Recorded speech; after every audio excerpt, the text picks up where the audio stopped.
How to handle your enemy's Machiavelli's rules. Never huff, attack.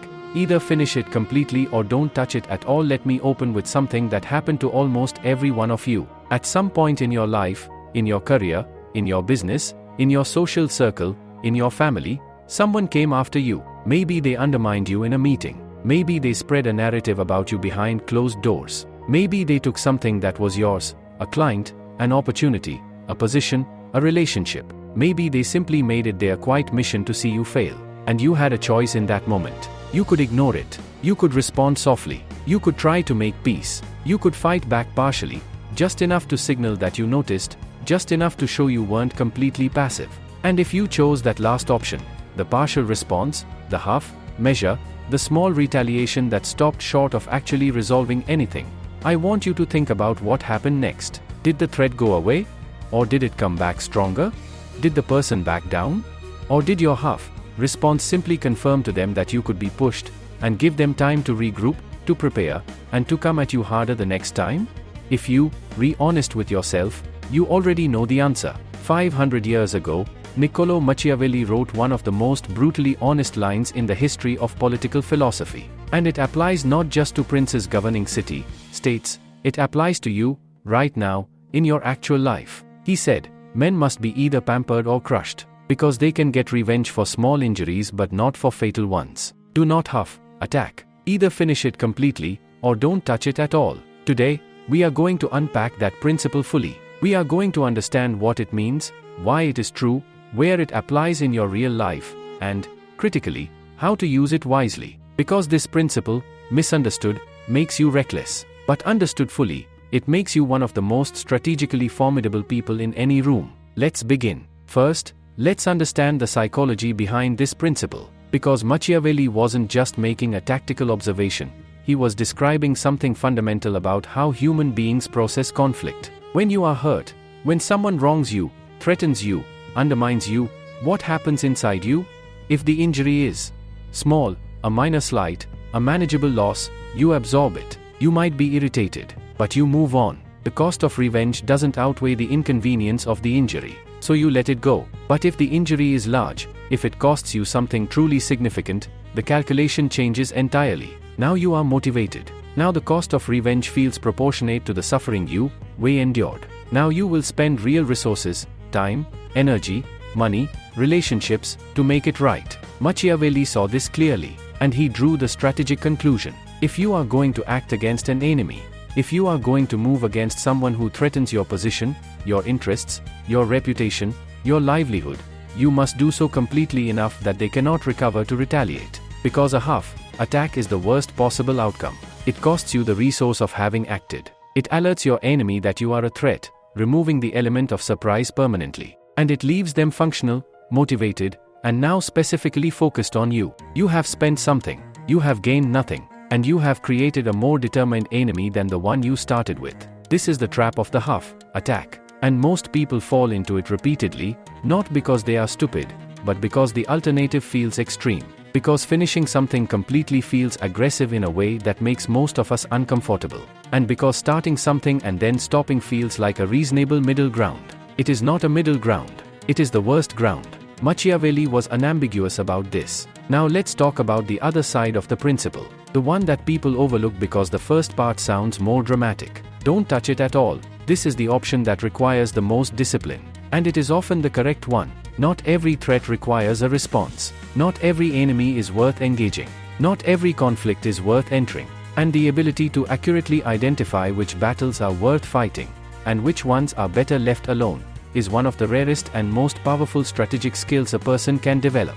Machiavelli understood that engaging an enemy, even if you win, has costs. It costs time, energy, attention, political capital, emotional resources. Every conflict you enter is a conflict you cannot avoid. And every conflict is, at minimum, a distraction from the things that actually build your position. The strategically wise person does not ask only, can I win this? They ask, is winning this worth what it will cost me? And sometimes, more often than ego would like to admit, the answer is no. So the first decision, before anything else, is this a situation where I must act? Or is this a situation where the correct move is to absorb, ignore, and keep building? The framework for making this decision is clear. If the threat is existential, if left unaddressed, it will fundamentally undermine your position, your reputation, your livelihood, your ability to do what you need to do, then you must act. And you must act completely. But if the threat is manageable, if ignoring it costs you less than engaging it, then the discipline to not respond is actually the more powerful choice. It conserves your resources, it avoids escalation, and sometimes, it signals a kind of security that disarms the enemy more effectively than any retaliation could. Silence from a position of strength is terrifying. Silence from a position of weakness is irrelevant. Know which one yours is, and act accordingly. Let me now give you Machiavelli's rules for handling enemies. Each one is a principle he articulated or demonstrated through the historical examples he studied, and each one is directly applicable to your life today. Rule 1. Identify your actual enemies, not your perceived ones. Most people dramatically identify enemies. They experience friction and call it enmity. They face competition and call it hostility.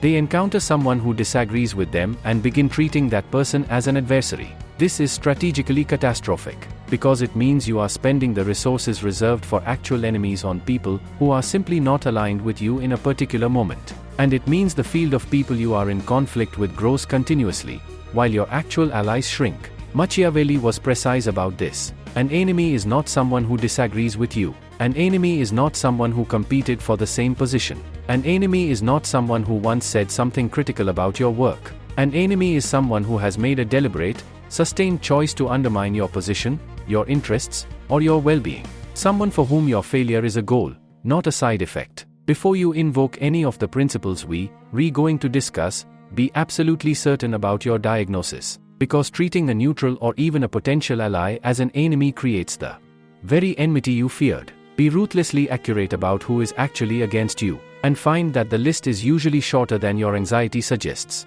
Rule 2. Never reveal your hand before you are ready to play it. Machiavelli's observation of political conflict taught him something that applies in every form of human competition. The moment you reveal your awareness of a threat, you lose the advantage of surprise and give your enemy time to prepare. Most people, when they sense they are being threatened, when they begin to understand that someone is working against them, respond immediately. They say something, they make it known that they know, they confront, or signal, or send some message that communicates, "I see you," and they feel good about this. It feels honest. It feels like not being played. It feels like reclaiming some control. But from a strategic perspective, it is almost always a mistake. Here is why. The moment your enemy knows you see them, they adjust. They become more careful. They shift their approach. They begin preparing defenses for whatever response they anticipate from you. The element of surprise, which is one of the most valuable assets in any conflict, is permanently surrendered. The alternative requires discipline that most people find uncomfortable. Continue as normal. Give no signal. Let them believe their operation is invisible. And use the time, while they are still operating under the assumption that you are unaware, to prepare your response completely. Then, when you are ready, when your response is fully prepared and your position is as strong as you can make it, act. Without warning, without announcement, without giving them the time to regroup. This is not deception. This is strategy. And the distinction matters. You are not lying about what you know. You are managing the timing of your response to maximize its effectiveness. Machiavelli would say it simply: let them underestimate you, and then don't give them the opportunity to recover from that mistake. Rule 3.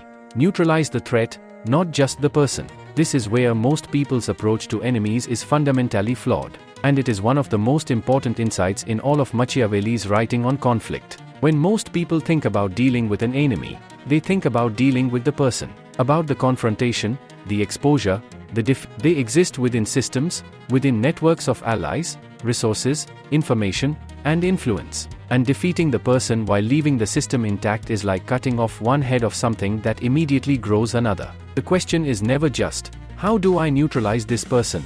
The question is, what is the source of their power against me? And how do I address that source? Sometimes the source is informational.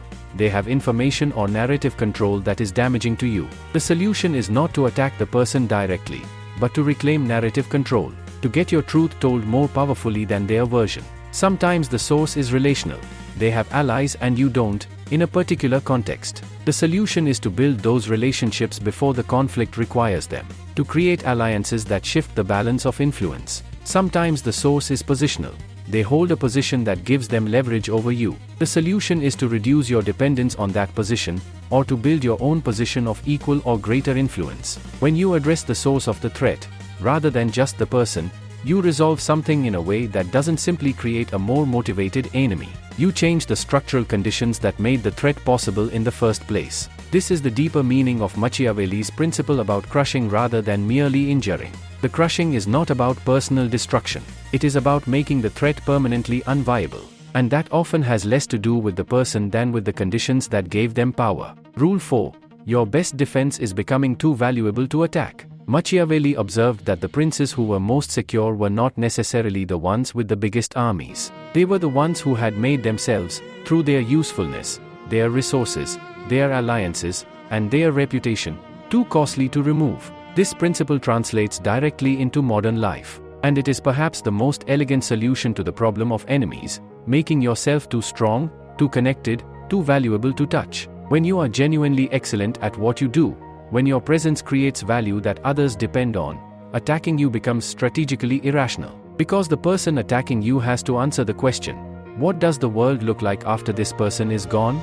And if the answer is worse for them, the motivation to attack diminishes dramatically. When you have deep, genuine relationships with the people who matter in your domain, when you are trusted and valued by the decision makers, the influencers, the people whose opinion shapes reality in your context, attacking you becomes politically costly, because attacking you means alienating everyone who values you. When your reputation is built on a long track record of real contribution, when your name is associated with genuine value delivered over time, a single narrative of attack struggles to gain traction, because it contradicts what too many people already know to be true. This is the most powerful long-term strategy for handling enemies, not defeating them one by one, but building a position so strong that the calculation of attacking you becomes obviously unfavorable. Machiavelli called this acquiring the fortress of the people's goodwill. He said no actual fortress was as strong as being loved by the people, meaning being genuinely valued by the people who matter in your domain. Build that fortress.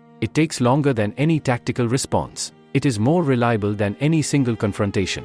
And it makes you progressively harder to threaten as it grows. Rule 5. When you must act, act decisively and without apology. This brings us back to the core principle. When the threat is real, when engaging is necessary, when you have done the preparation and the timing is right, act completely, without hesitation, without apology, without the half measures that create more problems than they solve. Machiavelli was clear about what this looks like. It is not cruelty for its own sake. It is decisiveness in the service of resolution. The goal is not to punish. The goal is to resolve the threat so completely that it does not regenerate. And he was equally clear about what this does not look like. It does not look like a public spectacle designed to humiliate. It does not look like disproportionate force applied to demonstrate your power. It does not look like the destruction of a person's entire life because they threatened your interests in one domain. Complete action means addressing the specific source of the threat so thoroughly that it cannot regenerate. Not more, not less. If someone is spreading damaging narratives about you, the complete response is not to attack them personally across every dimension of their life. It is to address the narrative so authoritatively, through evidence and relationship and your own track record, that the narrative simply cannot survive contact with reality. That is complete. That resolves the threat. That does not create gratuitous new enemies or new problems. If someone is undermining your position within an organization, the complete response is to address the structural conditions that allowed the undermining, to build the alliances, demonstrate the value, and establish the credibility that makes the undermining's claims implausible to anyone who matters. Decisiveness is not brutality. Completeness is not excess. It is simply the discipline to not stop until the threat is genuinely resolved, not just temporarily quieted. Rule 6. After victory, extend generosity, but not vulnerability. This is one of the most sophisticated elements of Machiavelli's thinking on conflict, and it is the one most likely to be missed. After a conflict is resolved, after you have dealt with a threat completely, the instinct of small-minded people is to continue punishing, to keep the foot on the neck, to make sure the defeated party never forgets what happened. Machiavelli identified this as strategically foolish and politically dangerous, because it converts a neutralized threat into a deeply motivated future enemy. And it signals to everyone watching, including your current allies, that your approach to conflict is personal, not strategic. The correct posture after victory is this: generosity of spirit toward the person who was the threat, firmness about the conditions that make a recurrence impossible. In other words, you do not need to be cruel after winning. You simply need to ensure that the structural conditions, the position, the relationships, the resources, the information, are arranged such that the threat cannot regenerate. And having secured that, having made the resolution real, extend whatever genuine goodwill you can afford to extend. Not weakness, not vulnerability, not an invitation to test you again, but the signal that this was never personal, that it was always strategic, and that a new chapter is genuinely possible. This approach does two things simultaneously. It prevents the creation of a deeply motivated future enemy, and it signals to everyone watching that your power is secure enough that you don't need to keep punishing someone who no longer poses a threat. Security that needs to keep demonstrating itself is not actually secure. True security is quiet. Now I want to address something that is hovering over this entire conversation, because I can feel it. Does all of this make you a bad person? Is thinking strategically about threats and enemies, is being willing to act decisively against people who are genuinely working against you, a moral failure? Let me be completely honest about this. There is a version of this thinking that is morally dangerous. The person who sees enemies everywhere. The person who uses strategy as a rationalization for preemptive aggression. The person who cannot distinguish between genuine threat and simple competition, between actual enmity and ordinary disagreement. The person who enjoys conflict and uses machiavellie as permission to indulge that enjoyment. That person is not applying this wisdom. That person is weaponizing it. And Machiavelli himself, read carefully, would not recognize them as following his principles, because his principles were always in service of stability, of building something that lasts, not in service of dominance for its own sake. But there is also a version of this thinking that is not just morally acceptable, it is morally necessary. The person who refuses to protect themselves from genuine threats, who absorbs damage from real adversaries in the name of being the bigger person, is not being virtuous. They are being passive, and their passivity has real costs,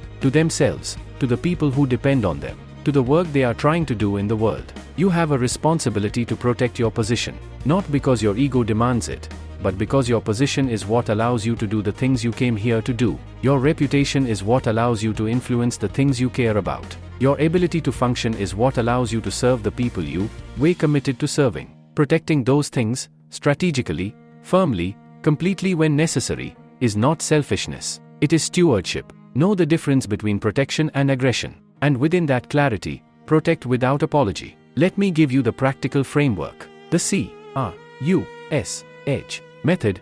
Is this an existential threat or a manageable friction? Is this something that requires action or something that your growing strength will eventually render irrelevant? Most people skip this step because calibrating requires patience, and patience in the face of a perceived threat feels like weakness. But accurate calibration is the foundation of every other step. Act on a misdiagnosis and everything that follows is wasted or harmful. Take the time. Be honest with yourself. Get outside perspective from people you trust. And only proceed once you are confident about the nature of what you are actually dealing with.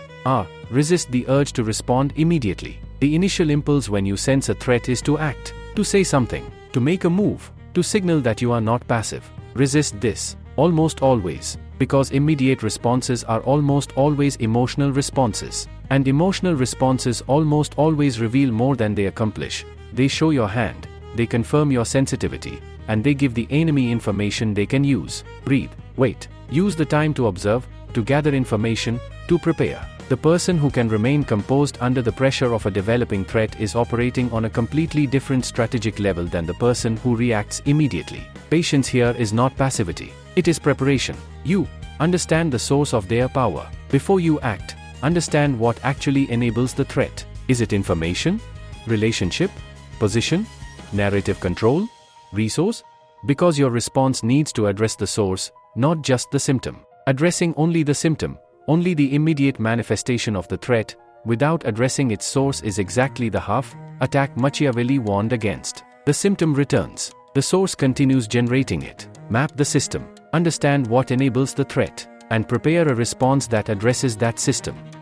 Strike completely or not at all. Now you apply the core principle. If you have determined that action is necessary, and you have prepared your response to address the actual source of the threat, then act completely. Don't stop halfway because it gets uncomfortable. Don't pull back because the resolution is taking more than you expected. Commit to the complete resolution of the threat. Or, If you have determined that action is not the right call, that ignoring and building is the stronger strategy, then commit completely to that. No half measures in either direction. The choice is binary, and the discipline to choose fully, in either direction, is what separates strategic actors from reactive ones. Handle the aftermath with strength and generosity. Once the threat is resolved, once the conflict is over, manage the aftermath deliberately. Show strength through the quiet confidence of someone who doesn't need to keep demonstrating their victory. Show generosity wherever it is genuinely possible without creating new vulnerability. And then shift your full attention back to building. Because the point was never the conflict. The point was always the mission. The thing you are trying to create, protect, and grow. The conflict was an interruption. Resolve it, and return to what matters. Let me close with something that sits at the center of all of this. The people who are most formidable in any domain are rarely the ones who are most aggressive. They are rarely the ones who engage every conflict, who respond to every slight, who never back down from any challenge. They are the ones who have made themselves so strong, in their skills, in their relationships, in their reputation, in their self-knowledge, that conflict rarely reaches them at the level it reaches others. They have built what Machiavelli called the most impregnable fortress available to any leader, the genuine respect and goodwill of the people who matter in their domain. Most threats simply don't survive contact with that level of strength. They don't get traction. They don't find allies. They wither in the face of a track record that speaks for itself. And when threats do reach this person, when someone is genuinely, deliberately working against them, they respond with the calm of someone who has been here before, who knows what they redoing, who has prepared, who is not afraid of the conflict because they are not in doubt about the outcome. That calm is not arrogance. It is the product of real preparation, real strength, and real clarity about what they stand for and what they will and will not tolerate. Build toward that. In everything you do, build the skills that make you genuinely excellent. Build the relationships that create a community around you that would be costly to threaten. Build the reputation that makes an attack on you seem implausible to anyone who knows you. Build the self-knowledge that allows you to diagnose threats accurately without the distortion of ego or fear.